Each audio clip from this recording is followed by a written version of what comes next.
Ilustrísimas autoridades, señoras y señores, como presidente de Nueva Economía Forum tengo el placer de darles de nuevo la bienvenida al Foro de la Nueva Sociedad que organizamos con la colaboración de Abertis y de la Fundación Abertis. Hoy tenemos la satisfacción de recibir a la Secretaria General Adjunta de Naciones Unidas y administradora asociada del Programa de la ONU para el Desarrollo, doña Rebecca Grynspan, a la que va a presentar, y hemos de agradecérselo muy especialmente, don Gonzalo Robles, secretario general de Cooperación Internacional para el Desarrollo del Ministerio de Asuntos Exteriores y Cooperación. La tribuna es suya.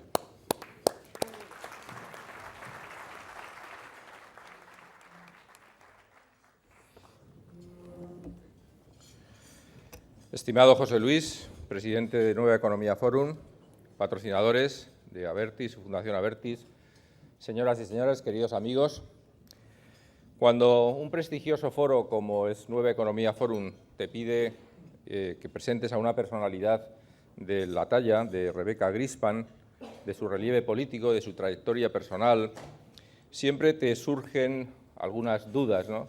Y a mí me ha surgido fundamentalmente una, ¿cómo plasmar en muy pocos minutos toda una trayectoria personal, vital, política, de la trascendencia de Rebecca Grynspan? Introducirles brevemente en lo que es la vida de una persona, lo que es su dedicación, siempre es complicado. Pero esta costarricense de nacimiento se formó en economía y se formó también en sociología, se formó en la Universidad de Jerusalén y se formó en el Reino Unido. Y ha tenido una de las cosas más nobles o más satisfactorias que se puede tener en la vida, que es el servicio público. Ha servido a su país durante muchos años y lo ha hecho en diferentes ministerios. Y además de ser varias veces ministra, ha tenido el grandísimo honor de ser la vicepresidenta de la República de su país, entre el año 1994 y 1998. Pero ahí no se ha quedado su trayectoria política. Rebecca dio el salto, se conoce pequeño Costa Rica, no por ser pequeño, porque es un gran país, sino porque quería, con su experiencia y su dedicación, dar el salto. Y desde entonces se ha dedicado a la noble tarea de la política multilateral, de la política básicamente de Naciones Unidas. Ha estado dedicada mucho tiempo a CEPAL, muy especialmente también a América Latina, en el programa de desarrollo. Y ahora, como ustedes saben, en la actualidad, Rebecca Grynspan es la administradora adjunta de ese programa tan importante, esa agencia de Naciones Unidas, que es el PNUD, que es el Programa de Naciones Unidas para el Desarrollo, la gran agencia de Naciones Unidas, que nada más y nada menos tiene esa pequeña tarea de intentar hacer un mundo un poco mejor, de luchar contra la pobreza, las desigualdades y tantas cosas que flagelan a este mundo. Ella es, con rango de secretaria general adjunta de Naciones Unidas, una de las personas importantes del entramado de Naciones Unidas. Rebecca Grynspan pertenece a ese grupo de personas que ha trabajado por el desarrollo, por lo tanto. Es, desde luego, una persona apasionada. Lo dice en su Twitter. En su Twitter dice Rebecca de sí mismo, que yo creo que lo importante es saber cómo nos sentimos, cómo nos vemos a nosotros mismos. Pues Rebecca dice en su Twitter que es una apasionada del desarrollo.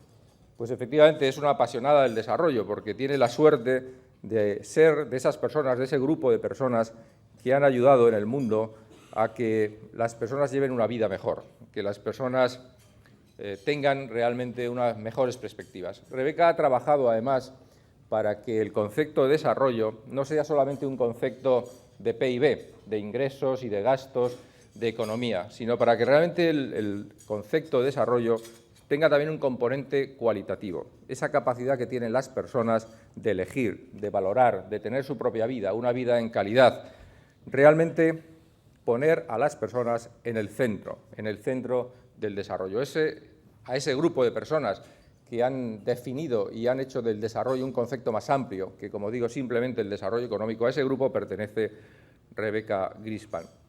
Y hace muy poco, en la Universidad de Tokio, Rebecca decía que el desarrollo no es estable, el concepto va cambiando y que los próximos retos que tiene la comunidad internacional es que el desarrollo sea un desarrollo sostenible y equitativo.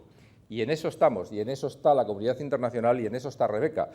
porque Rebeca es de esas personas que lidera, impulsa, gestiona todo ese proyecto de Naciones Unidas precisamente para ese objetivo de un desarrollo equitativo y sostenible. La comunidad internacional en el año 2000 lanzó un gran proyecto. Que es lo que conocemos como los Objetivos de Desarrollo del Milenio. Ese gran proyecto, que son los Objetivos de Desarrollo del Milenio, que España firmó en el año 2000, que volvió a firmar en el año 2002 y que ha dispuesto de uno de los más importantes fondos de Naciones Unidas, que ahora, por cierto, se empieza a evaluar, significa el compromiso de antes, de ahora y de futuro de España con los compromisos de Naciones Unidas y con el compromiso del desarrollo. Por lo tanto, y casi con esto termino, estamos casi en la recta final de ese gran compromiso. Es decir, nos quedan 3 años para ese 2015. Se han conseguido muchas cosas, pero nos queda acelerar y en eso estamos. Acabamos de terminar la Semana de Nueva York y una de las cosas que más hemos visto y trabajado es la necesidad de acelerar precisamente el desarrollo, apretar el acelerador para que estos 3 años que nos quedan para el 2015 sean la culminación de ese éxito. Pero también ya estamos trabajando, y Rebeca lo está haciendo, en lo que llamamos el post-2015. Es decir, las Naciones Unidas, la comunidad internacional en su conjunto, tiene que terminar una tarea que empezó y terminarla con éxito, y tiene ya que preparar la siguiente agenda de ese desarrollo sostenible y equitativo que haga posible seguir luchando por un mundo más justo, más equitativo y más sostenible. A eso se dedica nada más y nada menos que Rebeca, tarea bastante noble y edificante, y yo quiero agradecerle primero su esfuerzo y su trabajo. Segundo, que esté con nosotros en España, que tenga la enorme amabilidad y deferencia de venir a compartir con nosotros sus conocimientos, sus experiencias, su agenda, una persona que, como ustedes pueden imaginar, simplemente por su responsabilidad, tiempo, precisamente no le sobra. Y la última cosa que quiero agradecerle es la amistad que siempre demuestras hacia los españoles, que sabes que es mutua hacia ti también. Muchas gracias, Rebeca.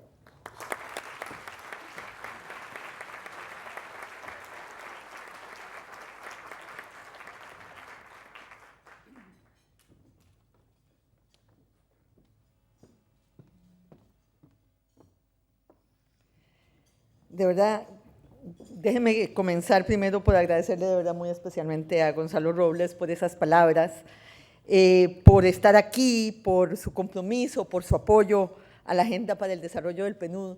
Y esto es uno de esos momentos donde uno quiere salir corriendo y que ustedes se queden con la impresión de todo lo que dijo Gonzalo y no tener que probarme dirigiéndome a ustedes en la conferencia que voy a dar ahora sobre los Objetivos de Desarrollo del Milenio. De verdad, muchas gracias. Quiero agradecerle también muy especialmente al Foro de la Nueva Economía por servir de anfitrión de la actividad que realizamos hoy, por invitarme. Muchas gracias, José Luis Rodríguez, por esta invitación, de verdad me honra. Quiero agradecerle también a don Ernesto Mata, presidente de Abertis, por hacer esto posible, y a don Enrique Iglesias, que está aquí con nosotros, el secretario general iberoamericano, que ha sido siempre para mí pues, una inspiración y un querido amigo. Quiero, para terminar mis agradecimientos, agradecerle a la campaña del Milenio, muy especialmente a la Oficina de España, a Amalia Navarro, a Ana Ortubia y a Carlos Jiménez de la Oficina de la ONU en Europa por haber organizado esta presentación, haberme apoyado a lo largo de mi misión en estos días en España. Y muchas gracias a ustedes por estar aquí tan temprano en la mañana y por todos los amigos que veo en las mesas. Siempre me he sentido como en casa en España y de verdad la amistad que me une con todos ustedes pues es entrañable. Déjenme tratar de, basada en lo que dijo Gonzalo, tratar de decirles dónde estamos con respecto a los objetivos del milenio, de qué se trata lo que hemos estado haciendo, qué es lo que vemos en lo que sigue y por qué nos parece tan importante para el desarrollo del mundo. En primer lugar, sobre el Programa de Naciones Unidas para el Desarrollo, que tengo el honor de representar aquí hoy ante ustedes. Nosotros tenemos 177 programas en el mundo, tenemos más de 140 oficinas y trabajamos con los gobiernos y los ciudadanos exactamente para lo que dijo Gonzalo, para buscar soluciones a los retos que enfrenta este mundo global en tan rápido cambio. Los objetivos de desarrollo del milenio y el poder que han tenido para unar a la comunidad internacional se da desde el año 2000, donde 192 líderes del mundo firman la Declaración del Milenio. Y a raíz de ello, se organizó la declaración en 8 objetivos del milenio, que son los siguientes: erradicar la pobreza extrema y el hambre, lograr la enseñanza primaria universal, promover la igualdad de género, reducir la mortalidad infantil, mejorar la salud materna, combatir el VIH, SIDA y otras enfermedades como la malaria y la tuberculosis, garantizar la sostenibilidad del medio ambiente y crear una asociación global para el desarrollo.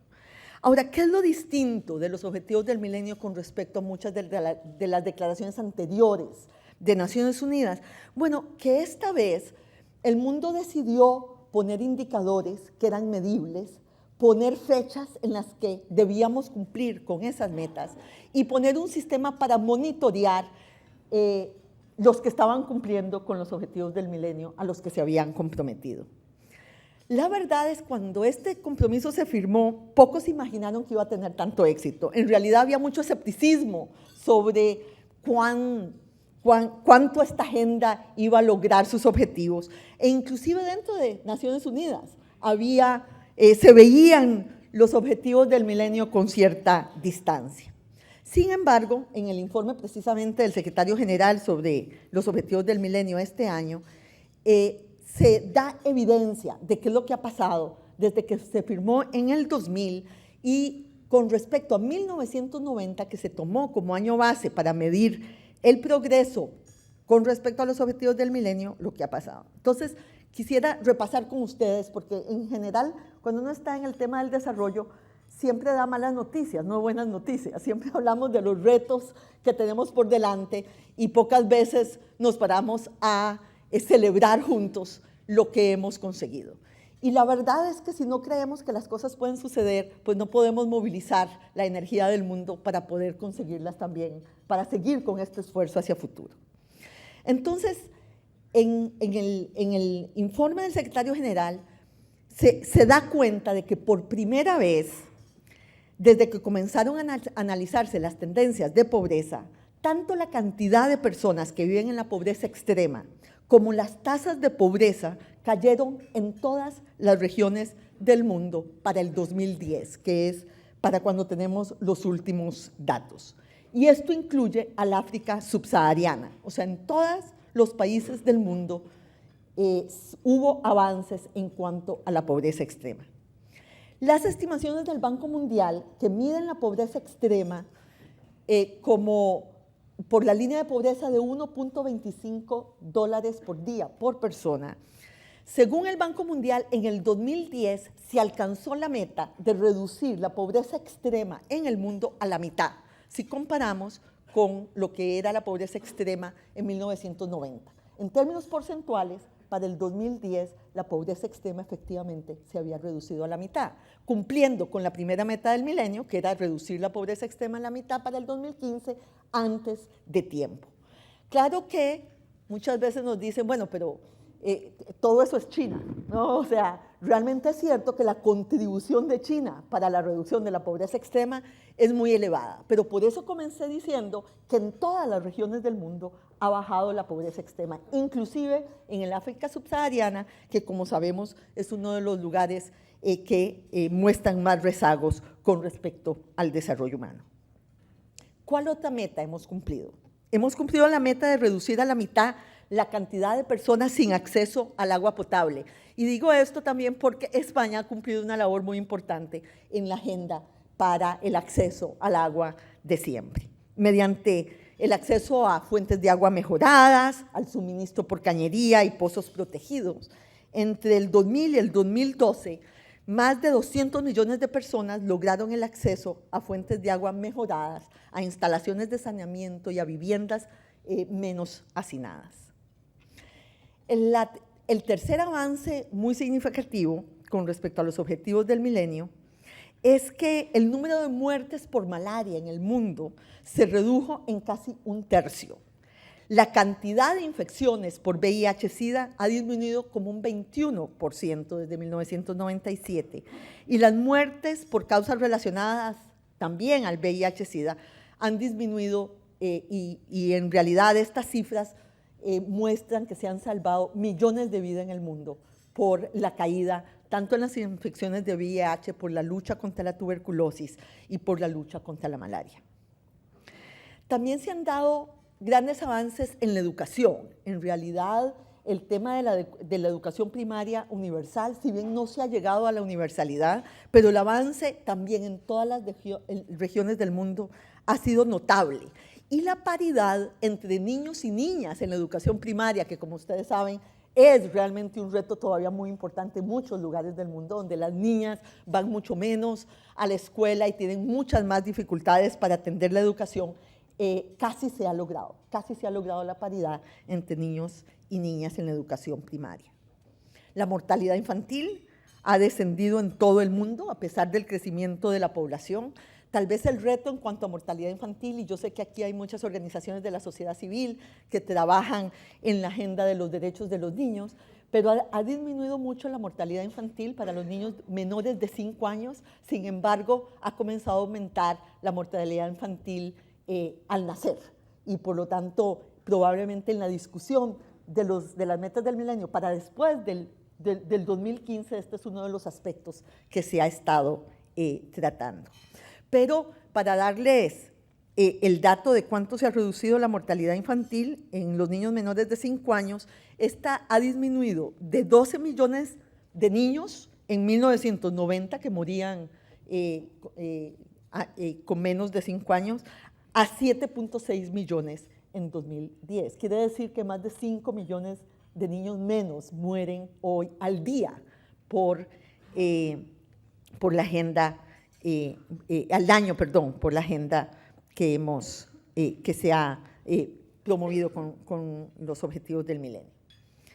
Numerosos países, de Malawi a Bangladesh, de Ecuador a la India, han avanzado enormemente en estos objetivos y algunos de los avances más significativos en los últimos años se han producido en los países más pobres. Por ejemplo, como decía, en el África subsahariana, la media de reducción de la tasa de mortalidad infantil en niños menores de 5 años se ha duplicado, se ha acelerado en los últimos años y se ha duplicado de una baja que venía al 1.2% al 2.4% en el periodo, si comparamos la década del 90 con la primera década del 2000 al 2010.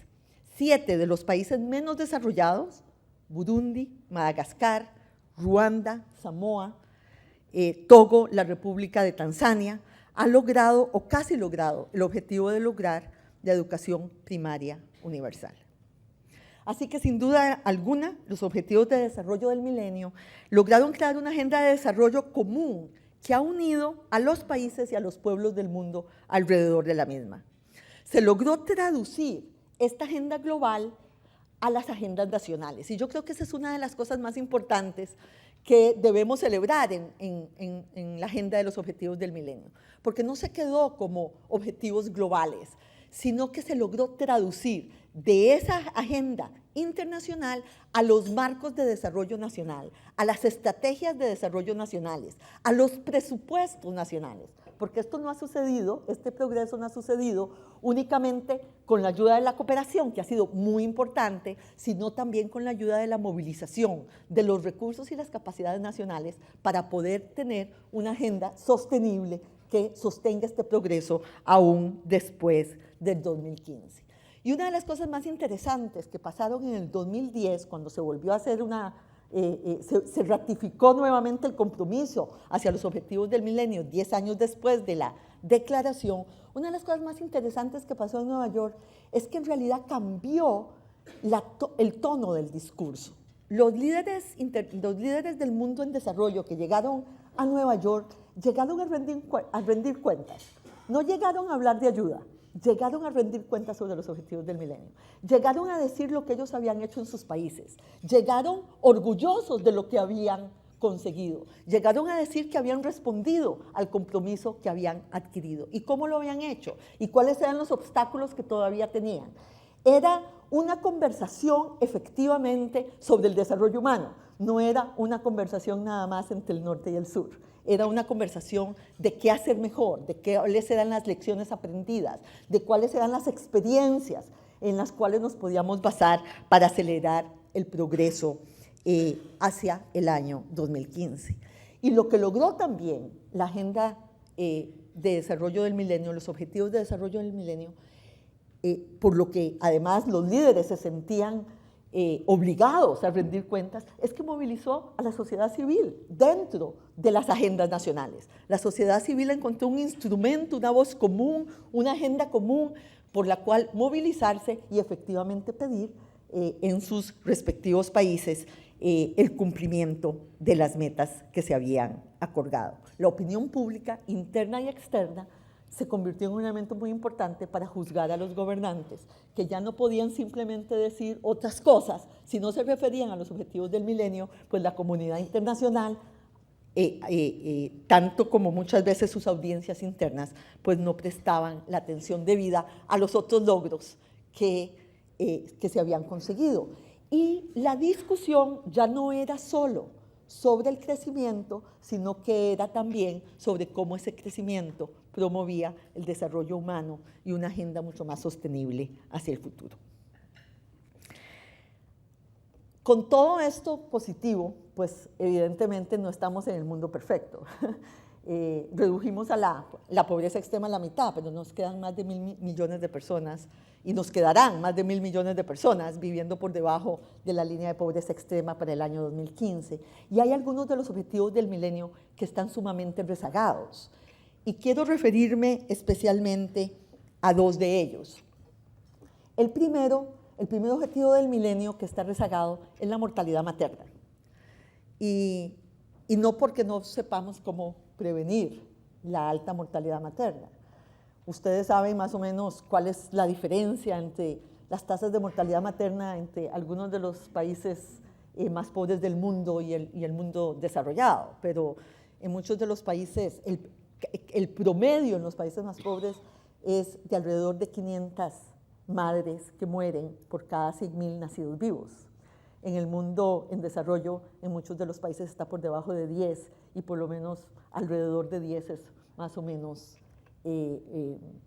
considerado promedio. Esa es la diferencia que tenemos en el mundo en la mortalidad materna. Y desgraciadamente, este objetivo del milenio está rezagado y por supuesto que está rezagado muy relacionado con el tema de la discriminación de género, con el tema de las desigualdades que sufren muchas de las mujeres en los países en desarrollo. El otro punto que quisiera resaltar que está rezagado es la agenda de la sostenibilidad ambiental. Y este fue el tema de Río +20 y me voy a referir mucho más a ello en la agenda después del 2015. Y el tercer aspecto que quiero resaltar en términos de los retos hacia adelante es que mucho del progreso al que me he referido hoy, me he referido a él en términos promedio, ¿no? Pero ustedes saben que en sociedades muy desiguales los promedios a veces esconden la realidad de los grupos más vulnerables. Y entonces uno de los temas efectivamente en discusión es si en promedio hemos logrado los objetivos del milenio, pero ¿cuáles son los grupos que se han quedado rezagados? Y efectivamente los grupos más vulnerables en muchas de estas sociedades son los que se han quedado más rezagados en poder beneficiarse de esta agenda. Los grupos indígenas en América Latina o afrodescendientes, temas de discriminación étnica en muchos de los países en África, etc. Entonces, estos tres temas de rezago son mucho de lo que va a ser la discusión de aquí al 2015, porque tal como dijo Gonzalo, y muy bien dicho, la posibilidad de que el mundo se ponga de acuerdo en una agenda después del 2015 va a depender del éxito que todavía logremos de aquí al 2015. Hoy en día todos consideramos que esta agenda un éxito, pero si de aquí al 2015 nada pasa y dejamos de poner toda la energía en cumplir con los objetivos del milenio para esa meta, entonces obviamente cuando lleguemos al 2015 pues tal vez no tengamos el mismo entusiasmo ni veamos las cosas con el éxito que las veíamos hoy en día. Así que acelerar el progreso de aquí al 2015 se convierte en un elemento fundamental también de la agenda para después del 2015. Y en eso estamos, y yo quiero aquí pasar a reconocer muy fuertemente la contribución que España ha hecho a esta agenda. España ha sido un socio confiable y permanente en la lucha mundial contra la pobreza y ha proporcionado un ejemplo de solidaridad y compromiso con los objetivos de desarrollo del milenio, del que se ha beneficiado el sistema de Naciones Unidas, que quiero reconocer hoy aquí con ustedes y que tengo esta oportunidad, porque realmente ha sido un compromiso nacional con esta agenda. Y bien, lo decía Gonzalo, ha sido un compromiso de antes, de ahora, y estamos seguros que será también un compromiso de futuro. El Fondo para el Cumplimiento del Logro de los Objetivos de Desarrollo del Milenio, que fue creado en el 2006, fue dotado de una contribución de $800 millones para el sistema de Naciones Unidas a través del Programa de Naciones Unidas para el Desarrollo. Y déjenme darles solo algunos datos de algunas de las cosas que esto ha permitido. En primer lugar, el fondo puso a trabajar conjuntamente 25 agencias de Naciones Unidas en distintos programas alrededor del mundo. Ustedes saben que esto de las agencias, al igual que supongo, Gonzalo, has tenido la oportunidad dentro del gobierno, por lo menos cuando yo estaba en el gobierno así era más difícil coordinar adentro que coordinar afuera. Pues en Naciones Unidas, pues el reto de coordinación no es menor, ¿verdad? A veces el feudalismo es una fuerza dura de vencer, ¿cierto? Pero la verdad es que el fondo de los ODMs, con que nos ha posibilitado España y sus ciudadanos y sus gobiernos, ha hecho posible que muchas de las agencias hayamos tenido que coordinar, hayamos puesto nuestros esfuerzos y nuestras sinergias juntas para conseguir estos objetivos en 130 programas en más de 50 países en el mundo, en áreas de complejo abordaje que han logrado efectivamente que España haya sido un socio fundamental en el progreso y los logros que he compartido con ustedes en la primera parte de mi exposición. Los programas en temas críticos que ha abordado el fondo van desde la nutrición infantil, el empleo juvenil, que había sido realmente rezagado en la primera versión de los objetivos del milenio. El objetivo del empleo no existía y efectivamente en este fondo por primera vez se da respuesta al tema del empleo y en este caso fundamentalmente el empleo juvenil en programas en muchos de los países más necesitados. El empoderamiento de las mujeres, el tema del medio ambiente y el cambio climático y también el tema de la cultura y el desarrollo. Además de que el diseño del fondo ha privilegiado el abordaje de los problemas de desigualdad y la concentración en los ODMs que se estaban quedando rezagados, como dije anteriormente, el fondo realmente fue un instrumento muy valioso para el acceso a las oportunidades y al progreso de los objetivos de desarrollo del milenio, de las poblaciones más vulnerables y más marginadas, de habitantes de las regiones más remotas y empobrecidas al interior de muchos de los países. La gran mayoría de los programas combinan el apoyo al alto nivel de las políticas públicas dentro de un trabajo también con los parlamentos y procesos de planificación a nivel nacional y local, pero esto se combinó con posteriores acciones muy concretas que involucraban a la población local. Por lo tanto, la voz de las comunidades fue un elemento muy importante en el diseño de todos estos programas. Déjeme pasar ahora, ¿cuántos minutos tengo? Ya. Déjeme, ese es el truco que usamos, ¿verdad? No, pero prometo estar dentro del tiempo. Déjeme pasar ahora muy rápidamente a hablar de la agenda después del 2015 y decir que en realidad hay muchas lecciones aprendidas, es muy importante evaluar y entender qué ha funcionado y qué no ha funcionado dentro de estos más de 10 años que tenemos en tratar de cumplir con la agenda de los objetivos del milenio.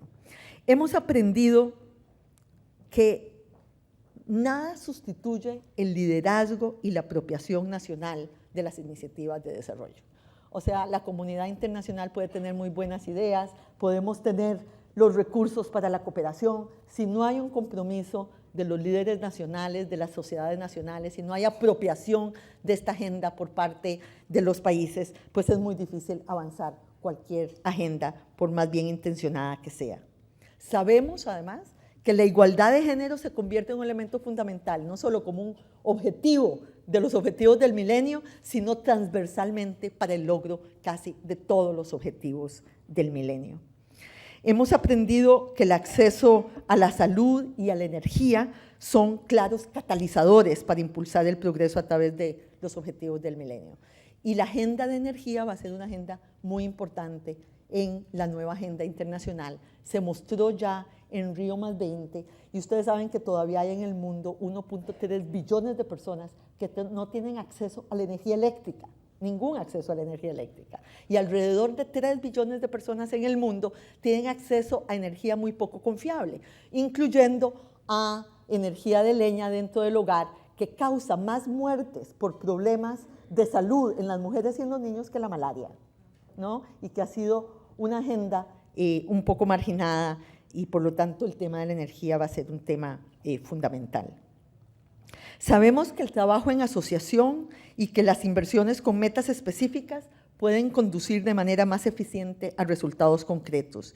Y aquí me refiero no solo al tema de la buena gobernanza, sino me refiero a la integración de la sociedad civil y el sector privado en la consecución de los objetivos del milenio. Hay algo que pasó en Río +20, a lo que yo me refería ayer en la Casa de América, que quisiera compartir con ustedes. En Río +20, además de la negociación entre los países del mundo, que se pusieron de acuerdo en un documento, pasó una cosa extraordinaria fuera de la negociación. Y lo que pasó y lo que fue extraordinario es que la sociedad civil, el sector privado, en una magnitud sumamente importante, se pusieron de acuerdo sobre cosas que iban a impulsar juntos en el mundo. La iniciativa de Energía para Todos, que tiene 3 metas: energía universal para todos los habitantes del planeta, duplicar la eficiencia energética y duplicar la participación de la energía renovable dentro del total de la oferta de energía en el mundo. Esos 3 indicadores se mencionan en el documento intergubernamental, pero no se ponen las metas específicas. Sin embargo,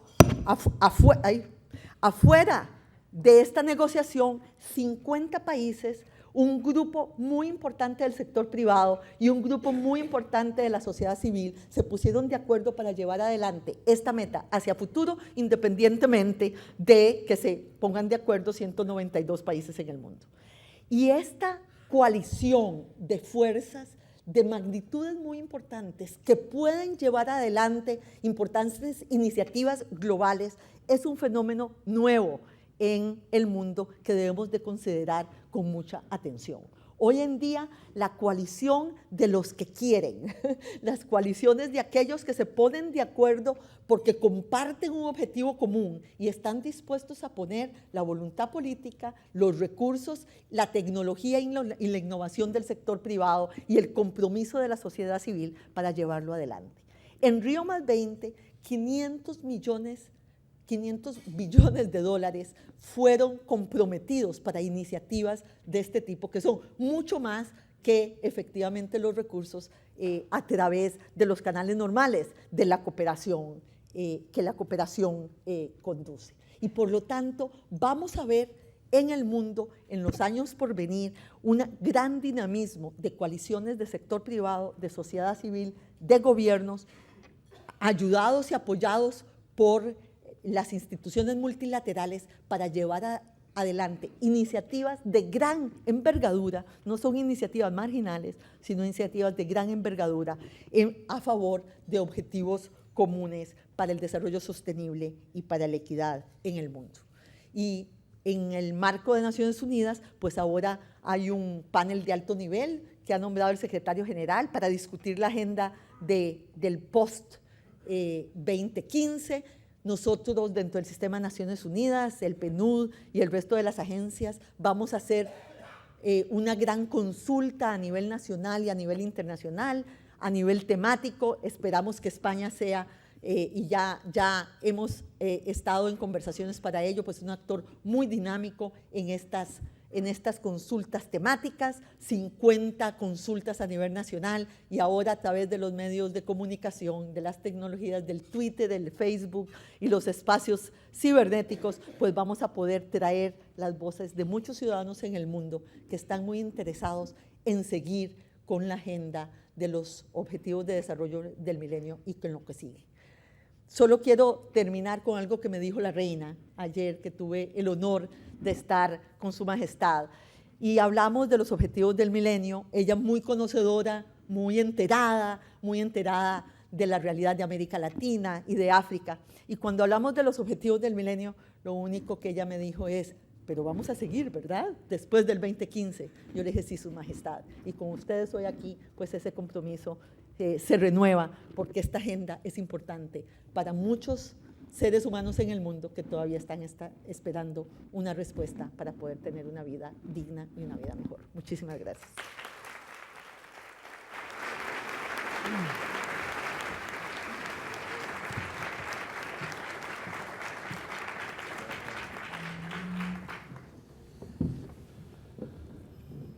Gracias, Rebeca.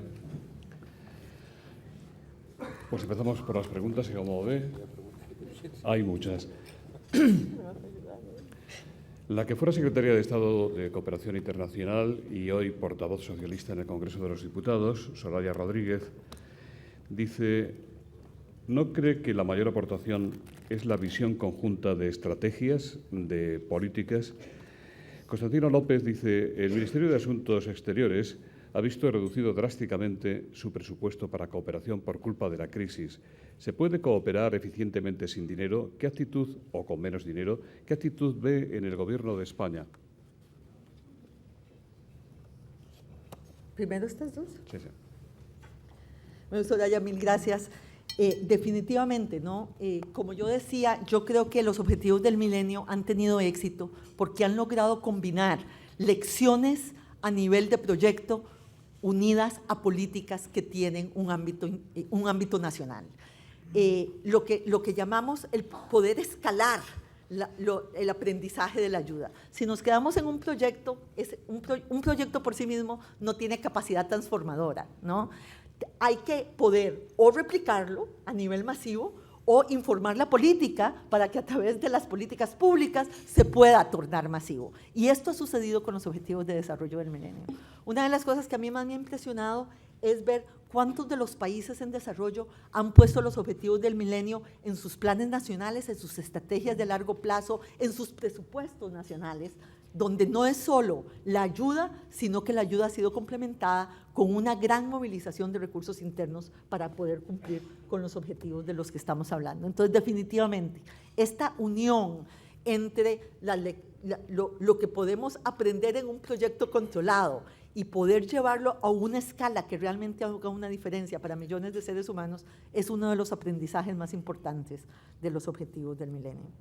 ¿Se puede cooperar con menos dinero? Pues sí, se puede cooperar con menos dinero. Claro, con más es mejor, pero definitivamente, y yo se lo he dicho a Gonzalo muy sinceramente, España estuvo con nosotros en los momentos en que pudo estar. Hoy que España está pasando por un momento tan difícil, nosotros entendemos que esto es un paréntesis, que hay una situación nacional muy difícil, pero sabemos que vamos a seguir cooperando con España y que vamos a seguir con esta asociación y este partenariado que tanto beneficio ha traído, tanto para las posibilidades del PNUD como para responder a una demanda de solidaridad que tiene la ciudadanía española. Los españoles es un pueblo solidario y se ha mostrado también en la crisis. Y por lo tanto, nosotros consideramos que esta es una asociación de largo plazo y al contrario nos solidarizamos con el momento tan difícil que ustedes están pasando. Sabemos que vamos a seguir fuertemente con lo que hemos aprendido, con lo que podemos hacer, con poder catalizar y asignar mejor los recursos que tengamos a nuestra disposición y seguir caminando juntos en favor del progreso de tanta gente en el mundo que está esperando una respuesta. Maite Antona, de Servimedia, dice: ¿contempla la ONU la posibilidad de ayuda a países europeos como Grecia, Portugal y España, que cada vez tienen más pobres por la crisis económica? Pedro González, de Calma Televisión, dice: los países ricos de ayer, España, Italia, por ejemplo, son los pobres de hoy e incluso de mañana.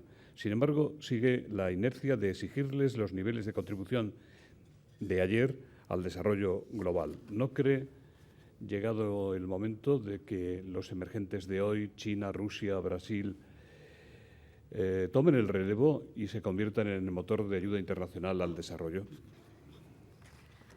Sí, yo creo que yo dividiría esa pregunta en dos. En primer lugar, los países emergentes que están jugando un papel más importante en el mundo. De ahí, ser más importante en el mundo viene también con una responsabilidad. Y efectivamente esa es una conversación que tenemos con los países emergentes, ¿cierto? Claro, uno tiene que entender que por primera vez en el mundo los países que están creciendo más, que se han convertido en motor de crecimiento en el mundo, son al mismo tiempo países en desarrollo. Este es un fenómeno nuevo para nosotros. En el pasado, los países que eran más poderosos económicamente, que crecían más, cuyas economías eran más dinámicas, que eran el motor de crecimiento mundial, no eran países en desarrollo, eran países desarrollados. Hoy en día, por primera vez, tenemos países que tienen las dos demandas, que tienen todavía una gran demanda interna, porque el nivel de pobreza en China sigue siendo muy elevado, a pesar de que pueda convertirse en la primera potencia económica del mundo. Igual pasa en Brasil o igual pasa en Turquía. Pero ellos entienden que esta nueva posición exige una mayor responsabilidad también en el ámbito internacional. Yo creo que en un inicio su atención se fijó más en la parte del Consejo de Seguridad y Política de las Naciones Unidas, y hoy en día, poco a poco, esa mirada se está balanceando también con las responsabilidades dentro del sistema de desarrollo de Naciones Unidas. Y efectivamente, por ejemplo, nosotros hemos firmado acuerdos de cooperación con los países emergentes en Turquía, en India, en China, en Brasil, en Corea del Sur, en Singapur, que están conscientes de que tienen que cumplir un papel distinto en el mundo, en el mundo de hoy y en el mundo del futuro. Así que sí, efectivamente, esto está pasando, pero no podemos perder de vista que ellos tienen esta dualidad, ¿no? Todavía grandes retos internos de desarrollo con una responsabilidad creciente a nivel internacional. Con respecto a los retos del desarrollo, yo creo que el que me hace la pregunta tiene razón. Hay retos del desarrollo que en estos momentos no podemos dividir entre el norte y el sur, o entre los desarrollados y los países en desarrollo. Hoy en día hay unos retos compartidos en el mundo entero: el reto del empleo, del desempleo juvenil, el reto del crecimiento, de un crecimiento más sostenido, el reto del empobrecimiento de sectores de la clase media. Son retos compartidos y son retos que vamos a tener que enfrentar en conjunto en los años por venir. Se ha referido usted, doña Rebeca, a la mortandad de mujeres madres y de niños en el mundo. Vamos a cederle el micrófono para que intervenga de palabra a la presidenta del Comité Español de UNICEF, doña Consuelo Crespo. Gracias, José Luis. Muchísimas gracias por esta invitación y gracias, Rebeca, por esta interesantísima exposición que necesitamos mucho en los países desarrollados, ¿no? Yo, mientras hablabas, me preguntaba, por un lado, que si no es hora ya de añadir un objetivo más, que es el de cambiar, el de alianzas y dar un paso más, ¿no? El tener una visión integrada entre lo económico, lo social y lo medioambiental. Y cómo hacer, nosotros que trabajamos aquí, cómo hacer trabajar para que la sociedad tome conciencia de que eso es un reto de todos, que no es un reto únicamente de enviar fondos o de los gobiernos o de los programas. Como tú has dicho, los programas trascienden y en sí mismos tienen un significado, bueno, positivo, pero no suficiente. Entonces, a veces tenemos la sensación de que los ciudadanos no son conscientes de que eso va muchísimo más allá. El reducir la brecha, los indicadores son mejores, pero la brecha entre los que tienen acceso a las oportunidades y los que no cada vez es mayor. Y que eso es una responsabilidad de todos, estamos todos en el mismo barco y si el barco no avanza en la dirección correcta nos hundimos todos, ¿no? Vivamos donde vivamos. Entonces a veces tenemos ese reto, cómo transmitir a la sociedad ese mensaje de que todos tenemos una responsabilidad, que es un tema de políticas, de estrategias, de actitudes, de hábitos, de leyes, de muchísimas cosas, pero que todos tenemos una responsabilidad. Y muchísimas gracias. No, muchísimas gracias, Consuelo, y muchas gracias por todo el trabajo que ustedes realizan.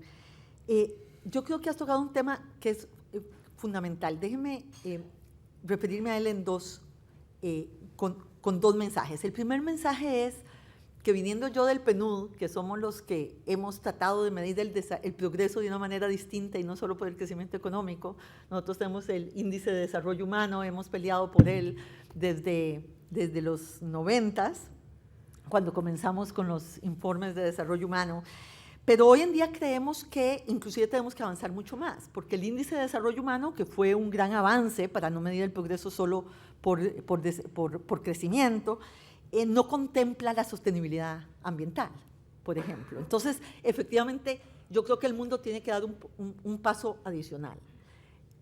La forma en que medimos las cosas refleja qué es lo que la sociedad valora. Y vamos a tener que medir el progreso y la forma de medir ese progreso distinto para poder cambiar las políticas en el mundo. Si usted toma las decisiones con base en las mediciones equivocadas, pues toma decisiones equivocadas.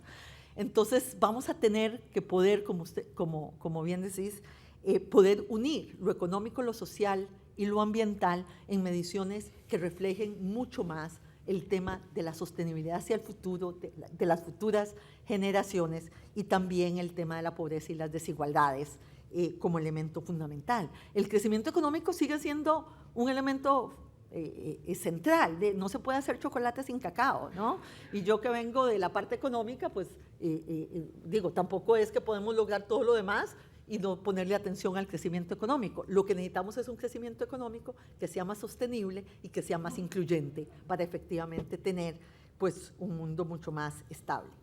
Ahora, la segunda parte es que uno de los temas en discusión son los objetivos que sean universales.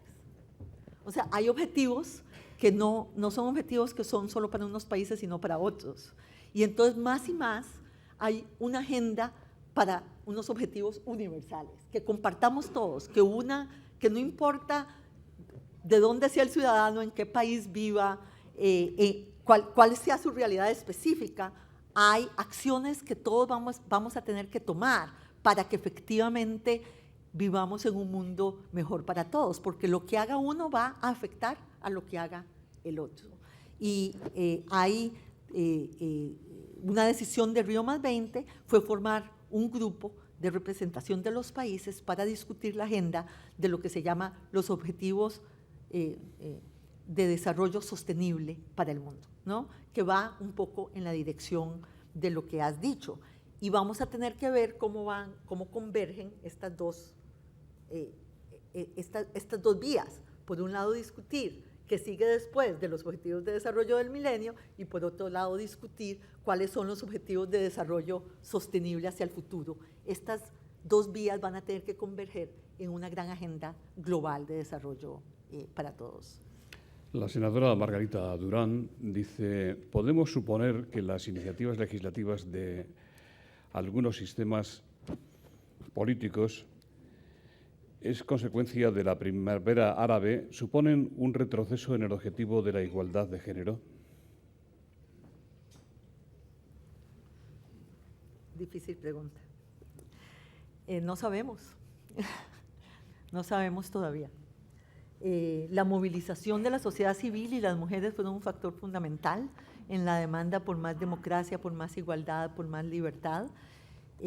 ¿Cómo es demasiado temprano para saber cómo es que eso se va a manifestar, pero no tenemos ninguna duda de que el apoyo a la agenda de equidad de género tiene que ser un elemento muy importante de la agenda internacional y tiene que ser un elemento muy importante de ese diálogo.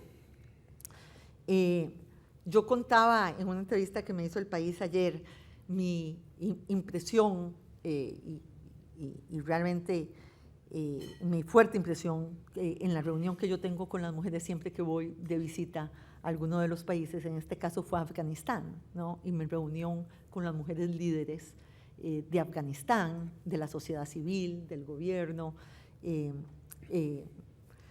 y yo les digo, estas mujeres son extraordinarias mujeres, heroínas en su propia, en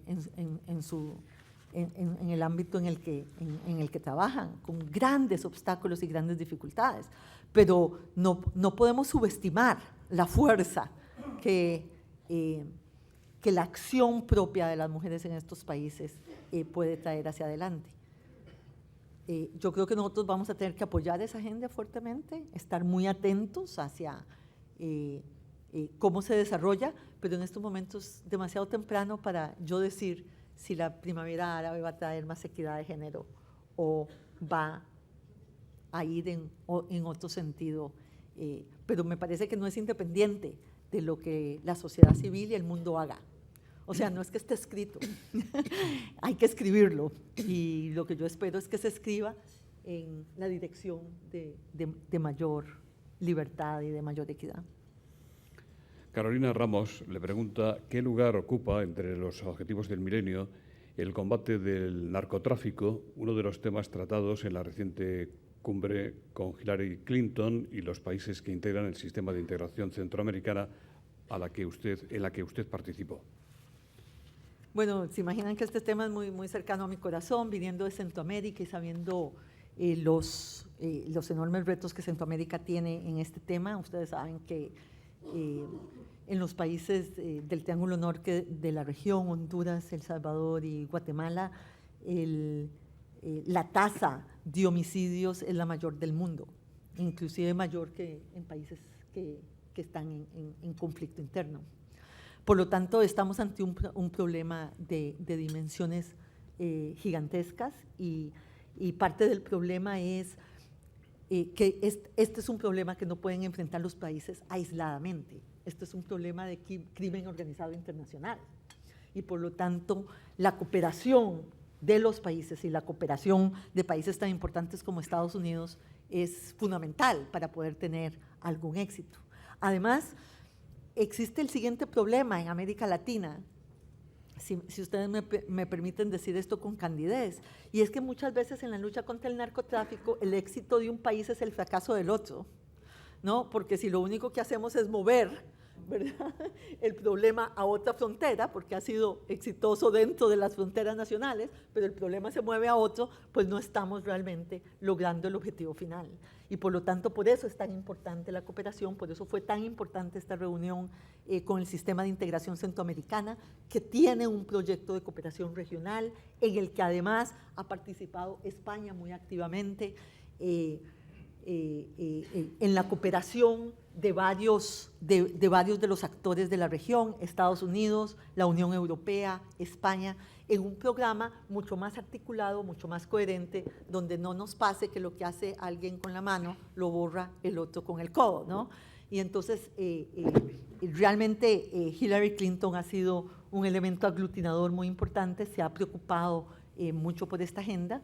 Lo que haga Estados Unidos será fundamental también para su éxito y tuvimos esta reunión en los márgenes de la Asamblea General de Naciones Unidas precisamente para discutir el avance de la agenda común que se había hecho con los países centroamericanos, con los donantes en el que estuvo y cooperantes en el que estuvo muy representado España, que ha sido un contribuyente muy importante al sistema de integración centroamericano y un actor muy importante en esta agenda para la seguridad ciudadana, que es el tema que los ciudadanos latinoamericanos ponen como el primer problema cuando se les pregunta, en pregunta abierta, cuál es el principal reto que están enfrentando dentro de sus países. No es la pobreza, no es el desempleo, es la inseguridad. Y esta es la agenda de Latinoamérica para el futuro. Francisco Parrilla le pregunta ¿de qué manera defiende y promueve PNUD una reforma de los sistemas fiscales en los países en vías de desarrollo y en aquellos particularmente afectados por la pobreza? Bueno, fundamental. Miren, en muchos de los países de África, hoy en día es más importante lograr una movilización adecuada de los recursos internos que solo una movilización de los recursos externos de la ayuda.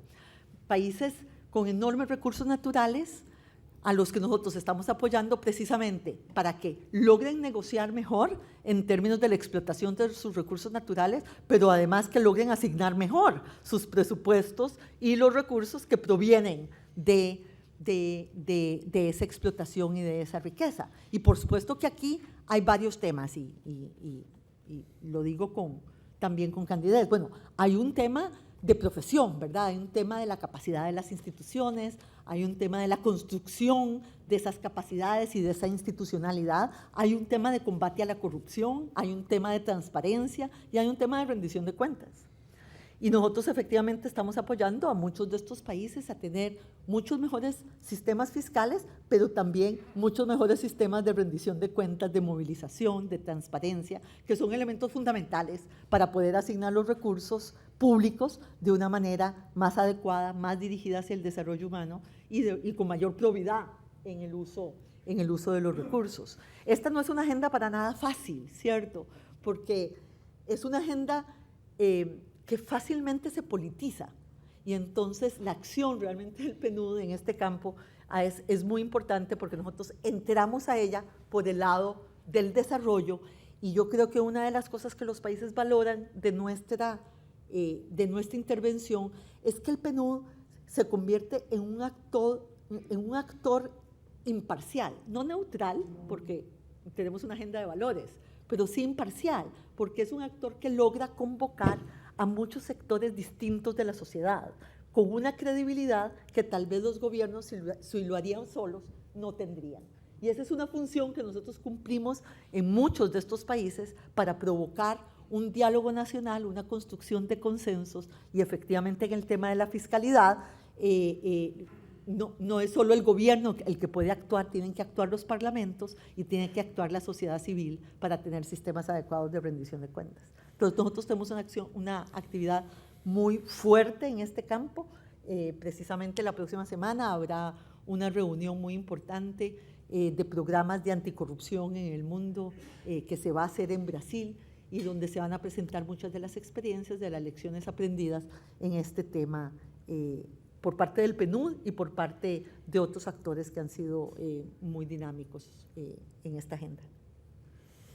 Rocío Rodríguez, de ONU Mujeres en España, dice: en nuestra organización muchas pensamos que los objetivos del milenio del 2000 olvidaron un objetivo fundamental, la lucha contra la violencia de género, que quiebra toda oportunidad de desarrollo y lastra el futuro de las sociedades. ¿Está de acuerdo en que este problema debe abordarse en la agenda global? Sí, estoy totalmente de acuerdo. Y lo que pasó en realidad es que la agenda de equidad de género se fue ampliando a cómo fue avanzando la experiencia en el programa de los Objetivos del Milenio. Inicialmente teníamos unos indicadores muy restringidos de equidad de género. Estaba el indicador de empleo, fuera del empleo público, y el indicador de educación primaria para hombres y mujeres, lograr la equidad en la educación primaria. Y yo creo que todo el movimiento de mujeres en el mundo consideró que esto era sumamente restringido y de hecho lo que ha pasado, y como ustedes pueden ver en algunos de los reportes que monitorean el progreso, se ha ampliado la agenda de equidad de género a otros ámbitos. El tema de la violencia contra las mujeres definitivamente es un tema que ha sido abordado en todas las agendas dentro de los Objetivos del Milenio, pero claro que si fuera explícito pues sería mucho mejor porque tendría mucha mayor fuerza.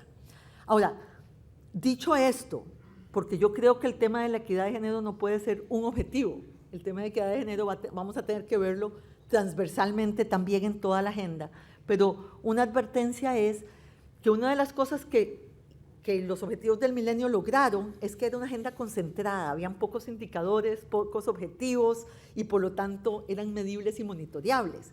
Como ha tenido éxito, uno de los grandes retos que vamos a enfrentar es que ahora todo el mundo quiere el árbol de Navidad, ¿verdad? Todo el mundo quiere meter como objetivo del milenio todo aquello que sea loable. Y no puede ser una agenda tan comprensiva que entonces tengamos 1000 indicadores, 300 objetivos, etcétera. Eso no nos va a ayudar a avanzar la agenda. Al final vamos a tener que tener una agenda que pueda ser concentrada, que pueda ser medible, que pueda ser monitoreable. Yo creo que el tema de la equidad de género ha demostrado ser uno de esos temas centrales para lograr cualquier otra cosa que nos propongamos dentro del nuevo marco de desarrollo. Pero tengamos cuidado en no tratar de decir todo, cada una de las cosas, porque si no, vamos a tener 1000 indicadores que no vamos a poder ni medir, ni monitorear, ni conseguir, ni movilizar la energía hacia ellos, ¿no? Georgina Guerrero, de WWF, dice: ¿en qué medida la crisis económica puede suponer un deterioro de los recursos naturales? ¿No estaremos equivocándonos recurriendo a la sobreexplotación de los mismos con pretextos como el desempleo o explotaciones indiscriminadas de petróleo, por ejemplo? Sí. Mire, aquí yo creo que uno tiene que ir a la agenda positiva. Nosotros hemos estado tratando de mandar un mensaje muy fuerte, de decir, hay soluciones que son ganar, ganar, ganar. ¿Por qué tenemos que centrarnos en las que son perder, perder, perder? Entonces, a mí me parece que lo más importante para el desarrollo sostenible es presentar aquellas intervenciones que logran el crecimiento económico, la sostenibilidad ambiental y la inclusión social. Y tenemos muchos ejemplos de ello en el mundo. En el área de la energía, sin lugar a dudas.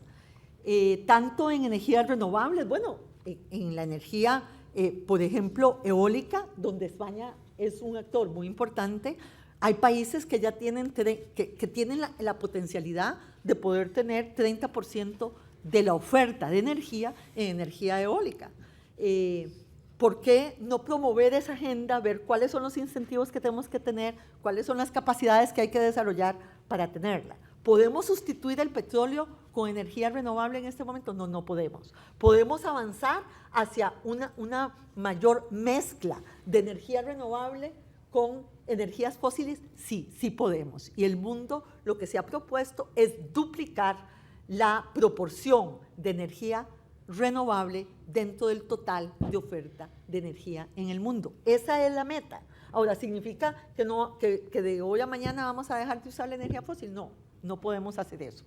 Pero sí podemos hacerla más eficiente, podemos hacer que tenga menos emisiones, podemos invertir más en energías renovables para tener un balance mayor. Eso sí podemos. Eso significa crecimiento económico, significa inclusión social y significa sustentabilidad ambiental. Yo creo que hay que concentrarse en el triple ganar y no en otras alternativas que no conforman una agenda positiva. Hablando de agenda, usted tiene una agenda complicada para hoy. Tenemos ya que terminar este acto. Lamento no haberle podido trasladar muchas de las preguntas que han venido. El señor Yauguta, y esta es la última desde Apimei, dice: soy africano, veo muy lejos el cumplimiento de estos objetivos porque todos los planes se cocinan en Occidente. ¿Hay manera de cambiar el rumbo y escuchar al sur? A mí me parece, muy importante lo que nos está diciendo el señor, porque en realidad la agenda de los objetivos del milenio se convirtió en una agenda muy positiva, pero comenzó como una agenda que se decidió en Nueva York, sin mayor consulta. Y precisamente para la discusión de cuál debe ser la agenda de desarrollo después de 2015, como dije anteriormente, el Sistema de Desarrollo de las Naciones Unidas se ha unido en un gran esfuerzo de consulta a través del mundo. Habrán por lo menos 50 consultas nacionales en África, muchas de ellas, pero también en Asia y en América Latina. Habrán 9 consultas temáticas, 11 consultas temáticas sobre temas que nos unen a todos, que tienen una connotación mucho más universal, y esperamos lanzar una gran campaña virtual para poder oír la voz de los ciudadanos en muchos lugares del mundo, que hoy la tecnología nos permite hacerlo y en el pasado eso era mucho más restrictivo. Así que en ese sentido le contesto al ciudadano que nos hizo esta pregunta, de que sí, que va a haber mucha mayor consulta. Ahora, también es cierto, y perdón que lo diga así, que esta agenda de los Objetivos de Desarrollo del Milenio, si bien comenzó de esa manera, no terminó de esa manera. Esta es una agenda que los países han asumido ellos mismos, que está dentro de la dinámica en muchas de estas sociedades, que tiene la especificidad necesaria para responder a las distintas situaciones que la pobreza, las desigualdades o la insostenibilidad ambiental enfrenta a los ciudadanos a través del globo. Entonces, en ese sentido, yo creo que esta es una agenda que se nacionalizó.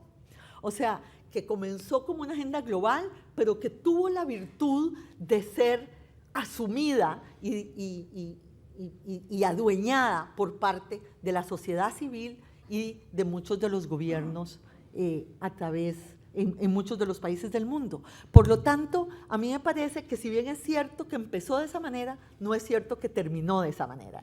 Y lo cierto es que una de las cosas que hemos aprendido es que si no hay esa voluntad nacional, si no hay un empoderamiento del país dentro de lo que el país quiere hacer, de todas maneras, cualquiera de estas agendas internacionales pues no tendrían ninguna posibilidad de éxito. Así que, claro que sí, hay que oír las voces de los ciudadanos del mundo en desarrollo. Esas voces son muy importantes para tener una agenda que sea relevante y son las únicas voces importantes cuando se trata de lograr el progreso dentro de la esfera nacional. Y esperamos efectivamente corregir el inicio de la agenda de los Objetivos del Milenio en el año 2000 y poder tener una consulta mucho más incluyente para la agenda después del 2015. Muchas gracias, Rebeca. Muchas gracias, Gonzalo, por su presentación. Don Ernesto Mata, presidente del Consejo Asesor de Abertis, va a despedir el acto. Sí, buenos días. En nombre de Abertis y su fundación, deseo dar las gracias ante todo al Foro de Nueva Sociedad por permitir a Abertis y a su fundación patrocinar este acto, ¿no? También deseo dar las gracias a Gonzalo Robles por su muy buena presentación que ha hecho nuestra invitada. Y también, como no, y a nuestra invitada, que cuando se la escucha, recuerdo tu frase, eso de que Rebeca es una apasionada del desarrollo, y pues, bendito sea Dios y que siga siendo así, ¿no? Al oírla nos alegramos mucho que los 8 puntos de la agenda se hayan prácticamente cumplido. Es verdad que 2 puntos rezagados, pero el balance es netamente positivo. Y el momento de crisis que vive el mundo, que oigamos cosas como esta, es una bocanada de aire puro, indiscutiblemente, Rebeca. Con lo cual, te deseo que sinceramente se cumpla 2015 estos objetivos para que los protagonistas que hacen suya su agenda, a partir de 2015 la sigan colaborando y francamente haciendo suyo esta participación y llevar a buen fin lo que te propones. Y te deseo de todo corazón que así lo consiga. Gracias.